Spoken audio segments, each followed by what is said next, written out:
If you've got gout, I am going to make this video for you once because I know you're going to be up at 2 a.m. watching it.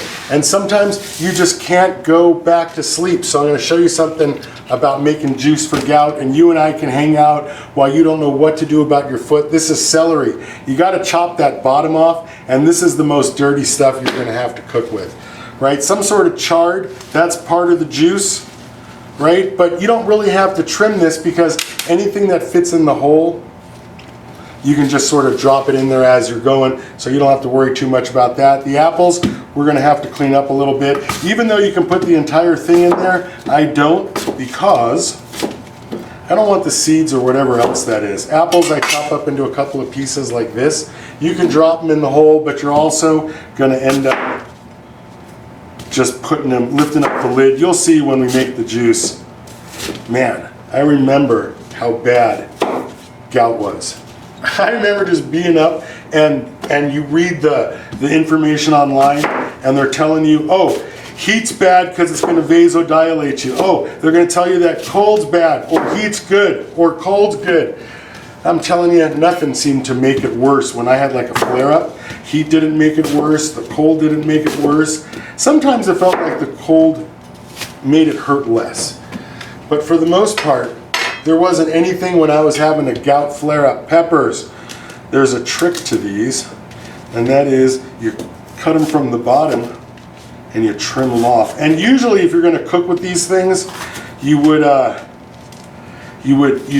trim off all the white stuff, but that doesn't really matter now because it's all just going to get juiced.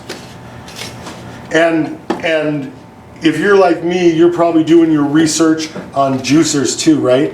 And you're going to run across, like, this is also just, you know what I mean, just the other way to do it. And you're going to do your research on them, and again, since the white stuff doesn't matter, you're going to juice it. All you got to do is break it up in a couple of pieces like that. So if you're going to do your research on a couple of different juicers, what you're going to quickly learn is that people are going to tell you, oh, you need to get the cold press because that gets the most nutrients out of it. Oh, you got to stay away from this, or you're going to have to stay away from that. Because it's going to do, listen, let me just tell you something about juicing. It'll lower your blood pressure 20 points. It really doesn't matter what you juice as long as it's not fruit, right? And you can do a little bit of fruit, right? Because we have the apples in there. But soon as you start, and I've tried this before, you start with those blended drinks, right? You get yourself a blender, and then you start wondering about, oh, what am I going to blend? And you start with like a little bit of fruit and some whatever it is, and all of a sudden you're adding yogurt and milk, and now it becomes this 900 calorie bomb you're eating, and what started off as good intentions just ends up being another mess, right? And it's just one of those things where it's just, no matter how good your intentions are, it's just easy to start piling in the sugar and the calories, right? So when you start thinking about juicing, all of a sudden you realize what is fruit and what is a vegetable, because you just can't eat all that fructose if you've got gout.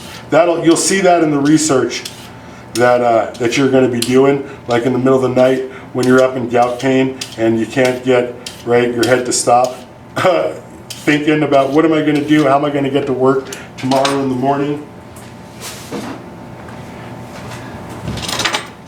right? You're thinking like, oh my God, I'm in so much pain right now.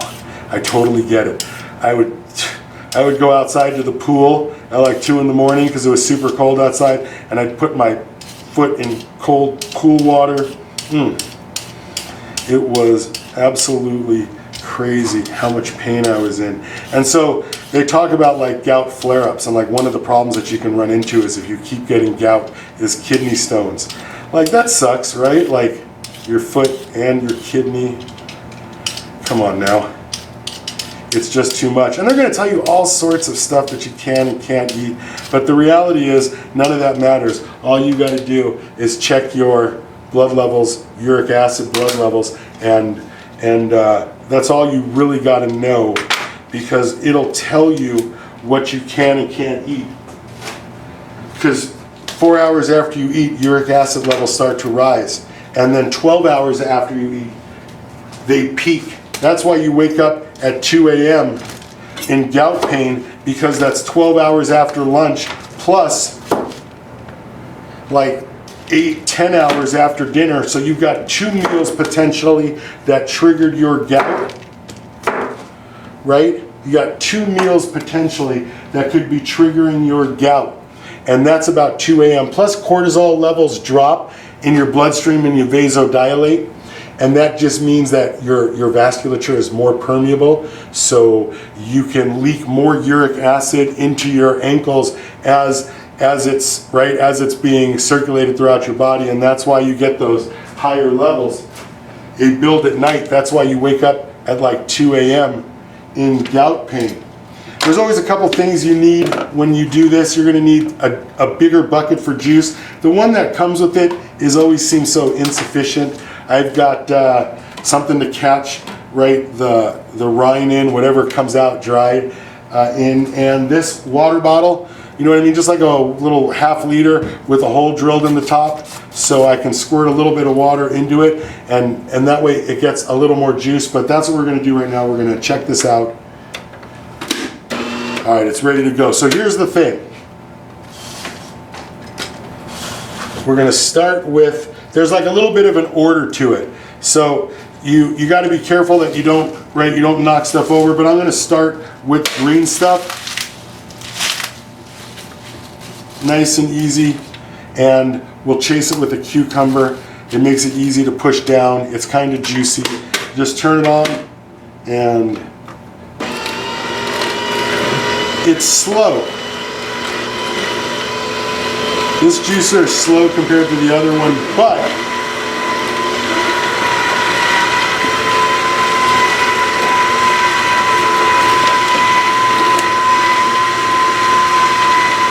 okay, nope, I have it right.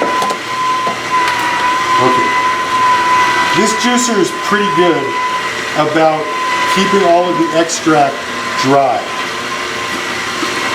And we just use the celery to push the rest down as we go. And I have got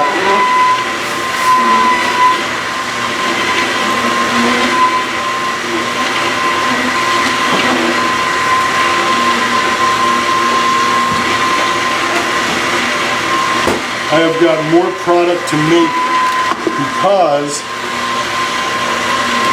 I got somebody else who wants some juice. So we're going to hang out extra long. I'm surprised they didn't make this flatter so something could rest up against it. But yeah, the thing about celery, as long as it fits in the top hole, you don't have to stop. The thing about celery is there's so much fiber, it clogs the exhaust port. There's so much fiber. And all you do is just keep mashing it down, and you just add a little bit of water. It helps clear it out. Sometimes you got to take like 2 pieces of celery and mash it down in there. But the thing is, celery is what you're looking for. If you just do the celery by itself, the fibers really clog it up. So you got to kind of keep it mixed and matched, so you get some stuff that's more and less fiber. Got to add a little bit of water. It helps the fiber come out. And this machine does a really good job. And I've had a couple of machines so far, and I burnt through 2 of them before I got this kind. And I think they could make a better fiber hole. I think they could do of the exhaust port. I think they could do a better job of that. But we can hang out. The juice makes itself.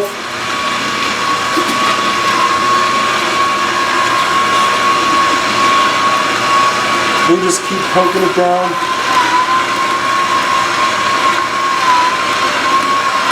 And it's not bad. The other juicers produce way more pulpy juice than this does. This produces drier extract and less pulpy juice. And the problem with pulpy juice is The problem with pulpy juice is it doesn't last as long, like it rots.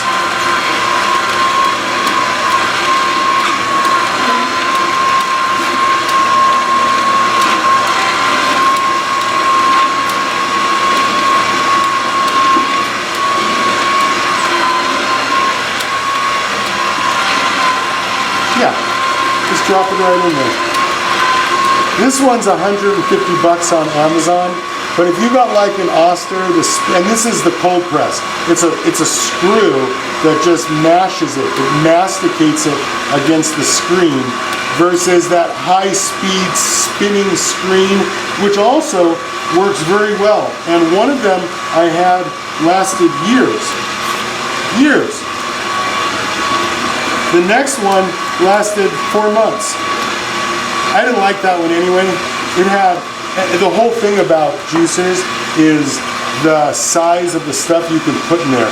Because the smaller the juicer and the smaller the motor, the smaller the aperture.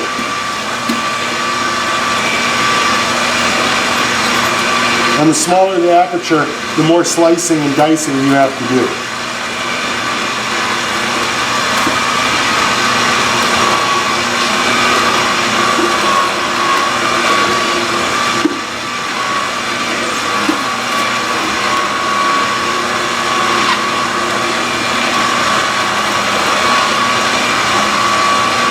And this seems to be the problem with the machine. I'm already worried that it's so fibery that I'm going to have to clear it. I'm not getting enough fiber extract. Like this is, like I'm going to have to clear it.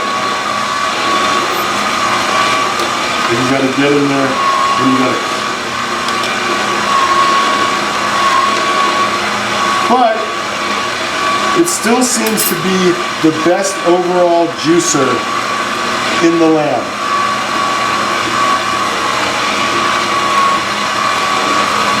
Out of the 4 juicers in my experience.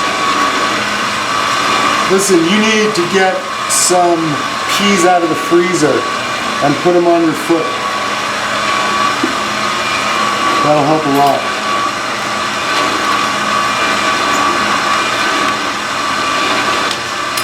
I'm telling you, it's the flaw in the design is celery.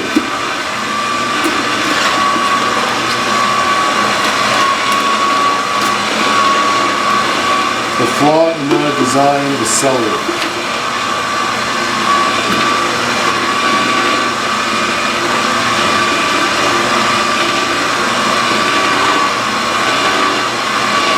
Maybe what I'll do is I'll stop putting in full chunks. Yeah, I can see it's backing up the celery.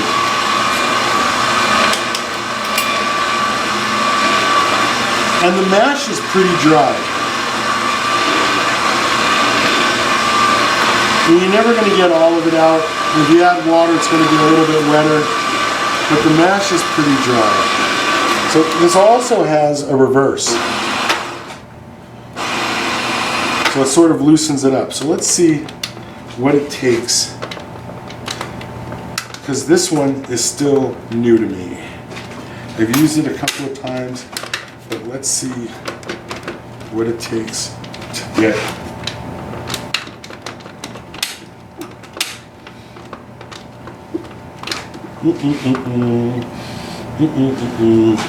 What? Alright, so this docks in and out. Oh, I bet you it's probably caught because of the fiber.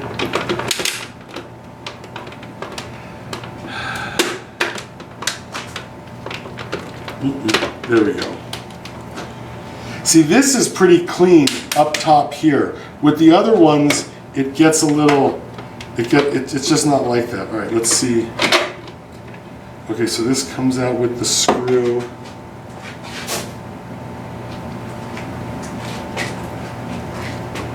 And there is, this comes out. That comes out. Yeah, it's got fiber right in the, it's got it. It just backs up with that fiber. in that little pocket. That is a design flaw. It does not do celery well. This is the first time I've had to try to extricate it like this. Yep, and there's the chunk. There's the celery. There it is. That's the celery chunk I was telling you about. Also, it fills up the bottom in there, which is weird. Okay, so I put this back together. This goes on. I wonder if there's an easier way of doing that. Twist back into place. It's plugged in. We'll set it up a little more this way so you can watch the you can finish watch the juice video.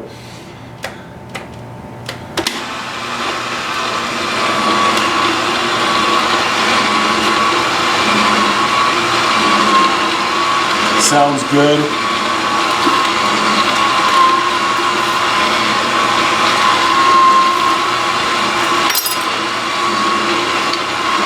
All right. Let's try something new.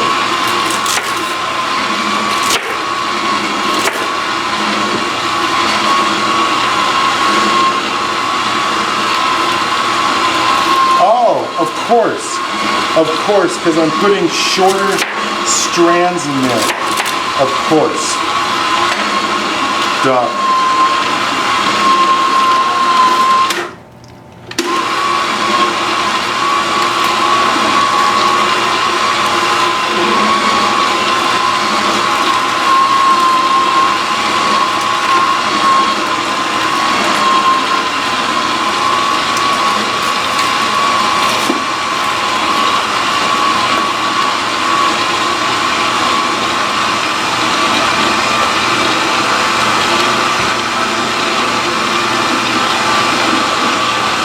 Shorter pieces, separated by a little bit more roughage. But you still got to keep a couple for pushers though.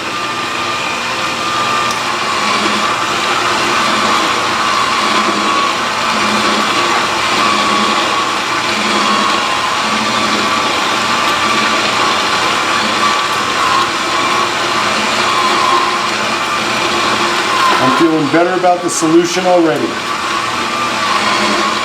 Maybe.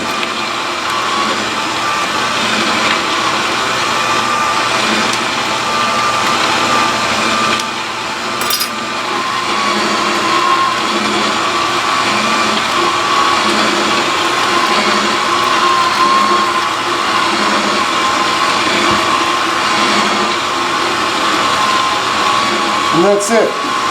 I do this once a week, once every 10 days, and I try to have a glass a day.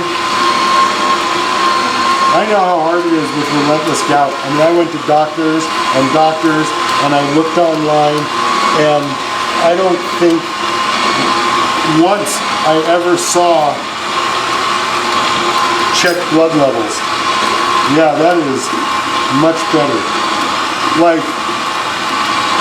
Like there was no advice that told me to do that until I just looked up how to measure uric acid blood levels, and then all of a sudden, like there's all this testing equipment, you know what I mean? Google took me right to eBay, of course.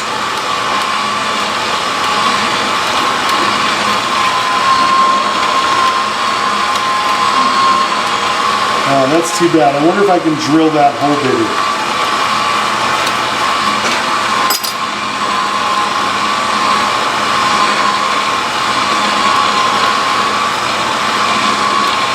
Come on now.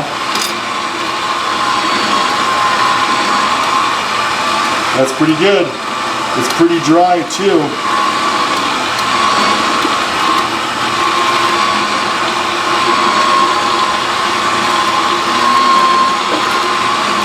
Okay, so here's the thing. Here's the thing. At some point you gotta turn it off, empty that out, and you've got to pour it into one of these. Right, it's a little bit messy, but not that bad. And then you just go right back to it. So yeah, you gotta go shopping and you gotta get the stuff and you gotta clean the stuff. But fuck, it's 2 a.m. and you're up watching this video anyway, so you know. This is a pretty good version of this.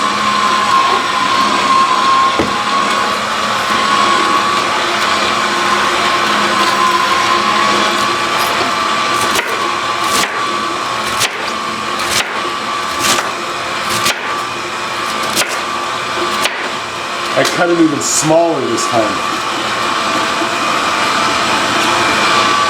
You can see why the dinky little juice catchers that come with the thing don't work for me, right? I couldn't imagine making like 1 cup of juice.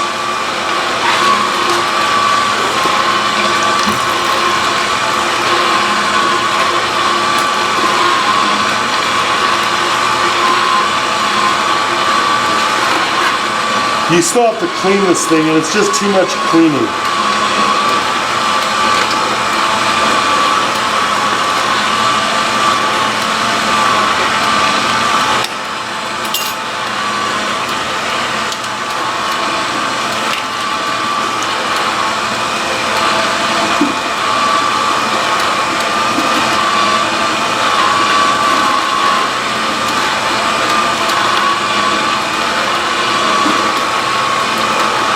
Yeah. Sorry you are in so much pain. But get yourself a gout meter. Old habits.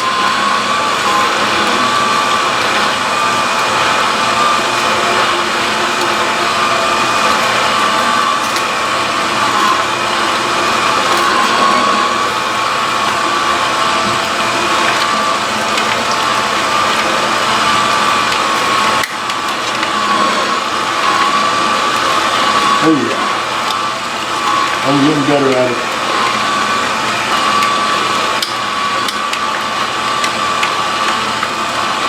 I'm surprised I haven't caught anything yet.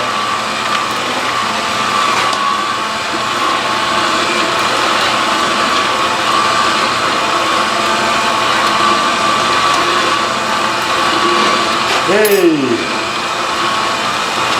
there it is. Let's wreck it again. That's the thing though, it really is about, like for gout they say it really is about the celery.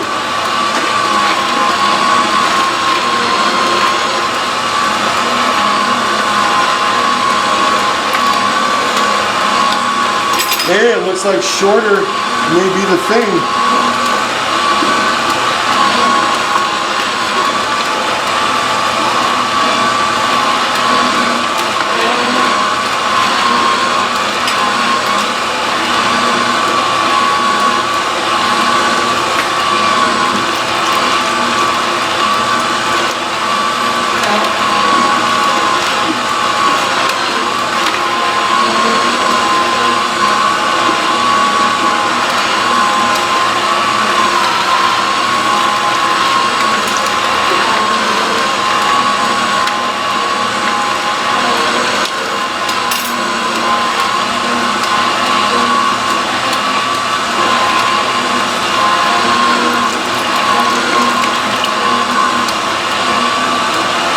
And you got to mix it up. Like, you would be unhappy if you drank celery juice. And if it hurts real bad and you don't have a juicer, you can go buy some celery sticks and chew them up and get the juice that way and just spit the fiber out in like little sunflower seed balls.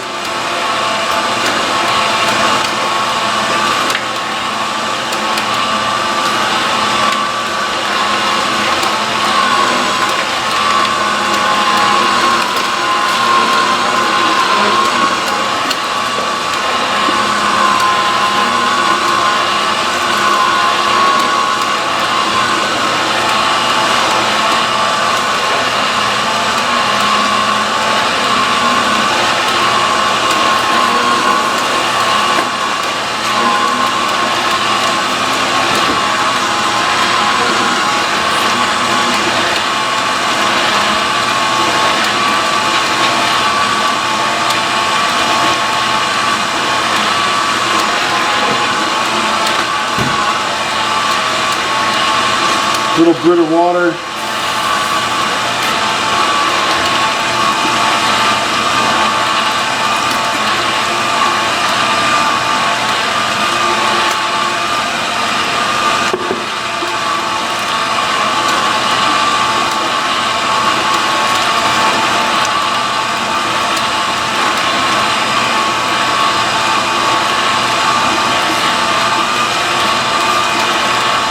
Gotta mash it down. Yummy. Gout juice. When I first started getting gout real bad, like the doctors, they gave me that same list of stuff that you're not supposed to eat, right? But I tried everything, and I think I got it after I started drinking Neo water. Like that was when I got it really bad.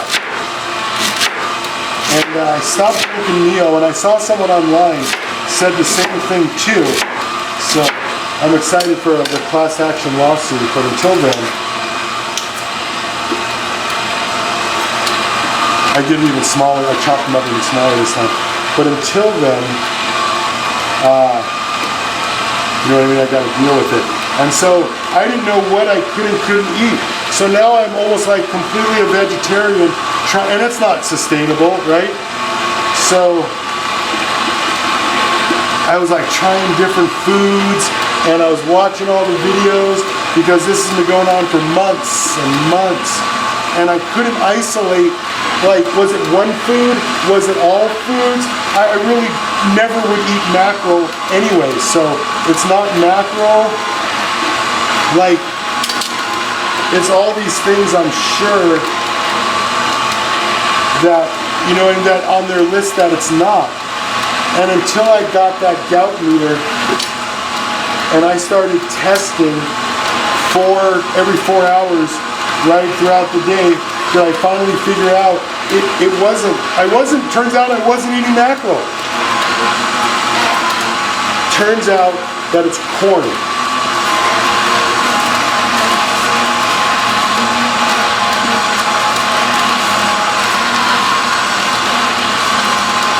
It was corn. Oh. But it wasn't just corn. Like, it was corn tortillas. So the thing's pretty good, right?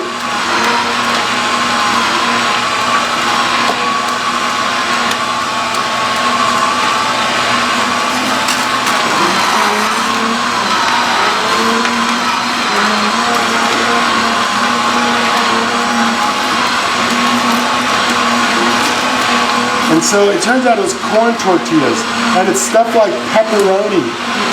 Like, I won't have more than one slice of pepperoni.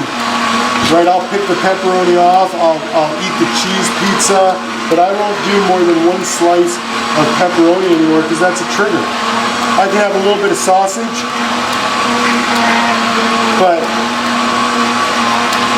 like there's just a couple things, and I am gluten intolerant anyway, so there's lots of things I already don't eat. But it was really bothering me, just you don't know what you can and can't eat. Like I was eating like rice noodles and peppers, because rice doesn't really seem to have an allergy for anything.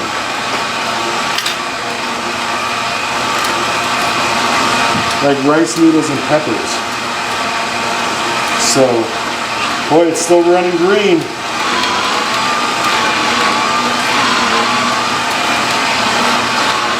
And that was when, like, the gout meter, I tell you, the doctors, the videos, the doctors in the videos. Like, I made this video, and all of these videos, I put them all together just because I've been there. I know how bad it hurts.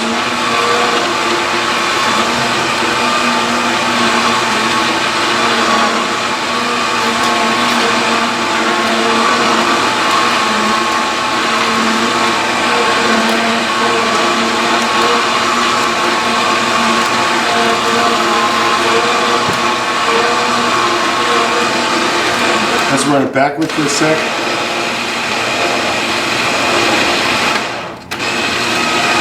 Run it forward again.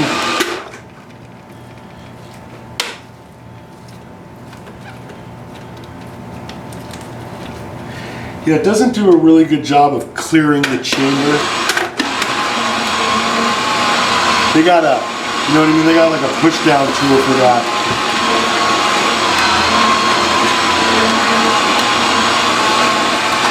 Like, it turns out I can have vodka, tequila, gin, bourbon, whiskey. I can have all of that stuff. I can't have wine, red or white. I don't eat grapes anymore. I don't have grape juice. I don't, you know, in the summertime, I don't eat frozen grapes. Yeah, that is kind of annoying, digging your spoon in there. But I don't, you know what I mean? Like that's, and you know, and it turns out it's super easy. I don't eat pepperoni. I stay away from pork. I can have a piece of bacon or two, but I can have red meat. I can have meatloaf. I can have steak 7 nights a week, and my gout meter won't get above 6.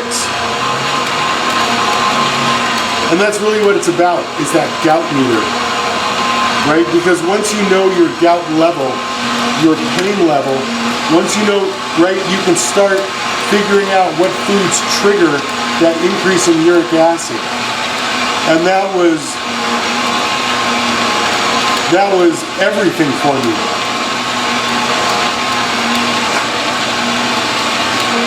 Listen, I hope I'm entertaining you.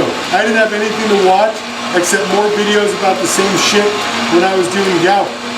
So if it's 2 a.m. and you're watching this, I mean, I don't really think this is a 1 million view video, but I do this three times a month, 2-3 times a month for sure.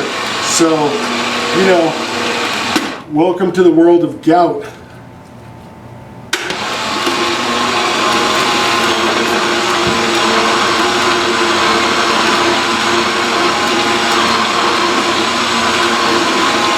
As soon as I started testing my blood, and I still get gout flare-ups. I still had gout flare-ups after I started testing it, because there are just surprise things that you just don't know. And then like you'll think back to yesterday and you'll be like, oh, I had great popsicles. What is that? What kind of shit is that? Grape popsicle.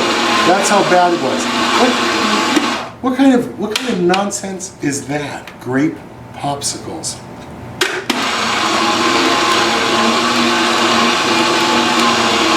How would you ever guess that? And like 2 popsicles, 2, and I would have gout. My uric acid would go up and I would have gout. But I could put the apples in this juice and it's not a problem. I could eat apples and it's not a problem.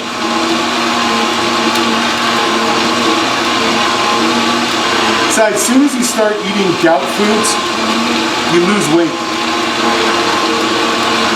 It's not like taking Ozempic, but you lose weight for sure.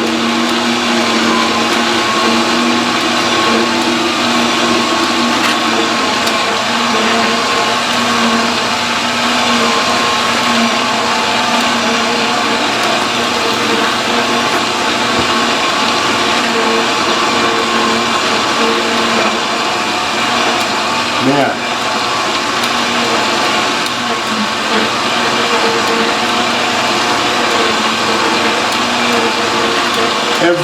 Every week or so, 3 times a month I go through this.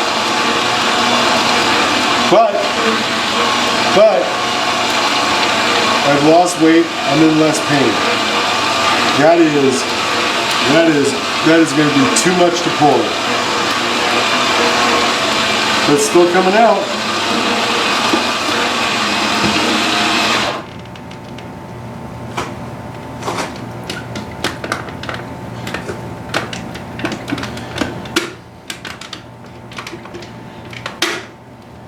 So after all that,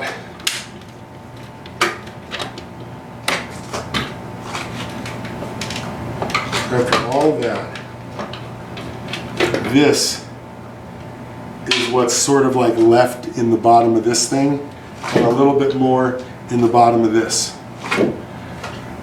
Not bad, and if you clean as you go, and this one, that one stays really clean compared to some of the other ones, and if you clean as you go, it's not, you know what I mean, it's not that bad. Does it take an hour? Yeah. It's got an hour prep time, yeah. And you gotta go shopping to get the groceries, yeah, there's that. Oh. And there is a gallon of juice.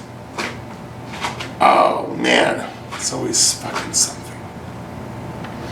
It's always something. But I mean, what else are you gonna do? What else are you gonna do when you've got just relentless gout and you just can't figure out what it is? Because in all the videos I watched and everything that I saw, nobody ever mentioned corn.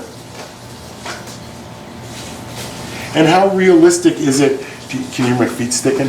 And how realistic is it, do you think, that you're just going to not eat any meat or any of the stuff or any sugar or any of that stuff that, right, that might be a gout trigger? How realistic is it, do you think, that you're going to be able to stay on that diet? It is very unrealistic to think that you are going to stay on that diet.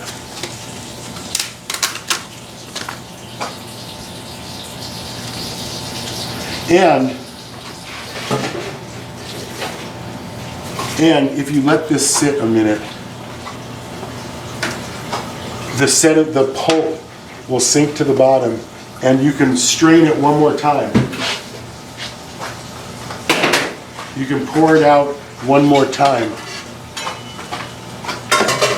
And this will last a week, 10 days. And yeah, online they're going to say, oh, it loses all its nutrients in 3 days, but let me tell you,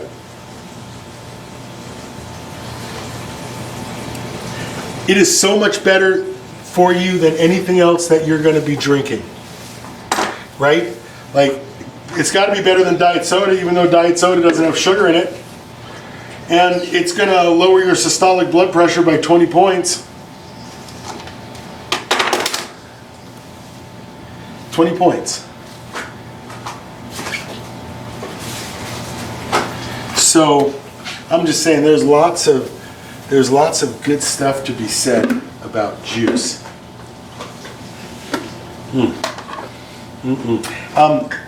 When it settles down, and I'll add that clip on, when it settles down, it fills up one of these pretty good. So, you know,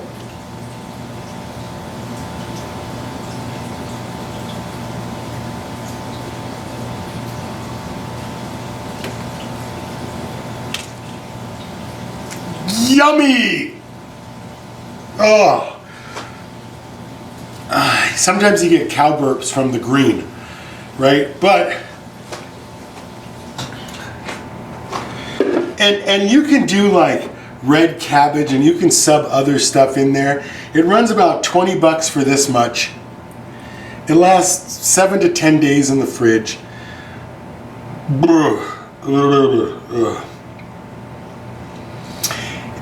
It does take some getting used to. But let me ask you, if you actually watched this video, if you actually sat through this video, are you in enough pain that you're ready to make some changes? If you are, listen, it's a pretty moderate change. Because once you start testing your blood for uric acid and your levels, and once you determine what foods do and don't trigger your gout, you sort of get this resting gout number. And it's fun to see just how kind of low you can get it with some juice, right? Juice isn't going to drop it 4 to 12 hours later. It doesn't work like that. But you have a couple of good days eating and a couple of good days juicing, and honestly, you feel better. You poop a little easier, so there's that. Yeah, and you'll see if you test your blood for diabetes, if you're testing your blood for gout, you'll see the changes that this'll bring you, right? You go get your blood pressure tested. It's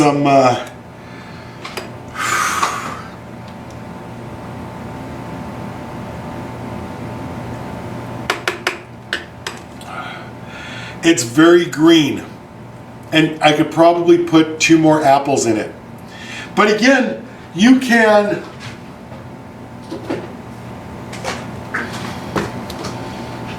get a little Tapatio, right? Get a little bit, add a little bit of Tapatio. Get yourself, like, it's just like you put a little Tapatio, and you know what I mean. Give it a little swirl, and it is exactly like a Bloody Mary. Oh my God! It's not. But I mean, it's fun. You can have a little, you know what I mean? You can get put a little salt in there and see where it takes you. Yeah, it doesn't take me somewhere I want to go. But for you, this is that gray salt. That salt's actually pretty good. But for me, I just have a glass or 2 of this, you know, every day, every other day for sure. I usually always finish about a gallon's worth of juice in 10 days. I almost always finish it. But for all the food you throw away and for all the nonsense that you got to go through, if you've got gout and you can't find the answers that you're looking for, gout meter, make yourself some gout juice. Figure out what foods you can and can't eat. Yummy.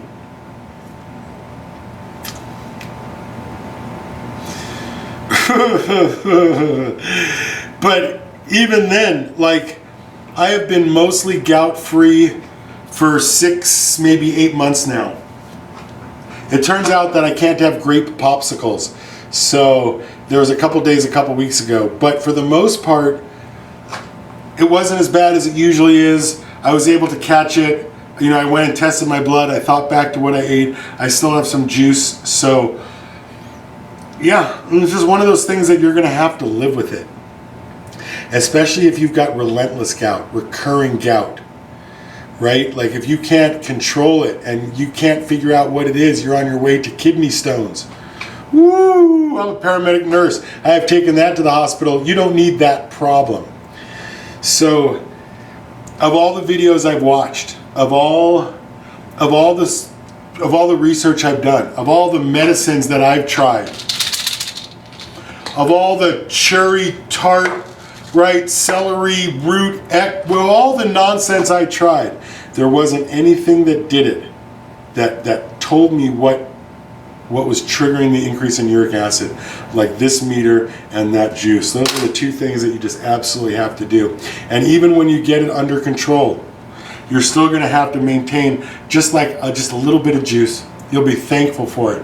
All right, gouthotline.com. Get yourself a meter. Drink your juice. Tell me all about it in the comments. Let me know what you're thinking. Gouthotline.com. Good luck.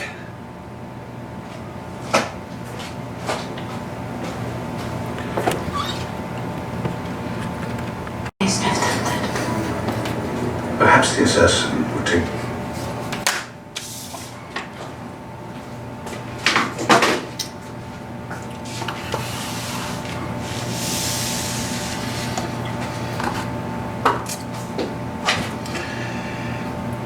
And finally, about an hour later, this is what the juice looks like when it's settled. You can see how thick the pulp is at the bottom, and then you just pour off the top.